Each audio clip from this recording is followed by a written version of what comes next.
Bharatiya Janata party ने ऐसा षड्यंत्र रचा है कि अब अफसर जो है वो चुनी हुई सरकार के ऊपर होंगे। क्यों? क्योंकि उन अफसरों के ऊपर केंद्र सरकार का कंट्रोल है।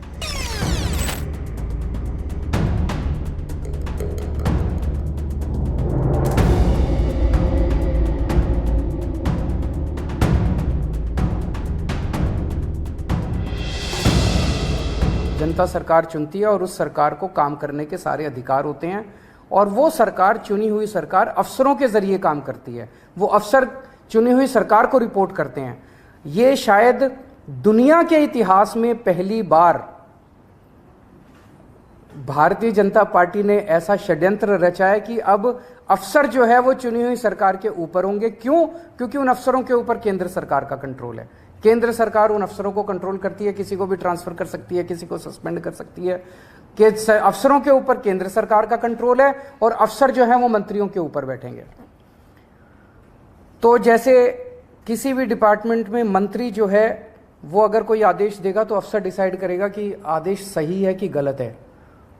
अगर अफसर को लगता है कि आदेश सही नहीं है, अगर वो, तो ये बहाना मार के कि वो अफसर आदेश सही नहीं है, वो अफसर आदेश मानने से इनकार कर सकता है। सरकार कैसे चलेगी ऐसे? हम मान लो कहते हैं कि 2 स्कूल बनाने, अफसर कहते हैं नहीं, इस दिल्ली में स्कूलों की ज़रूरत नहीं है। अगर अफसर लिख दे फाइल पे दिल्ली में स्कूलों की ज़रूरत नहीं है तो स्कूल नहीं बनेंगे। हम मान लो कहते हैं कि मोहल्ला क्लिनिक 100 और बनने चाहिए। चुनी हुई सरकार कहती है, हम तो जनता में घूमते हैं, हम कहते हैं भाई जनता मांग रही है इस इलाके में करोल बाग में एक मोहल्ला क्लिनिक बनाओ। अफसर कहता है नहीं, करोल बाग में मोहल्ला क्लिनिक की ज़रूरत नहीं है, बस फिर मोहल्ला क्लिनिक नहीं बनेगा। हम कहते हैं यहाँ पे पानी गंदा आ रहा है, अफसर लिख देता है पानी ठीक आ रहा है, बस पानी ठीक आ रहा है, फिर अफसर ने लिख दिया पानी ठीक आ रहा है। फिर हम कहते हैं यहाँ पे गंदगी बहुत ज़्यादा हो गई है, अफसर कहता है नहीं गंदगी नहीं है, सही है, तो बस फिर सही है। तो ये अफसर को पावर दे दी। कैबिनेट जितने निर्णय लेगी, कैबिनेट मतलब सुप्रीम बॉडी, चुनी हुई सरकार की सुप्रीम बॉडी जिसमें सारे मंत्री होते हैं, मुख्यमंत्री उसका अध्यक्ष होता है। तो कैबिनेट जो भी निर्णय लेगी वो निर्णय सही है कि गलत है, ये चीफ सेक्रेटरी डिसाइड करेगा।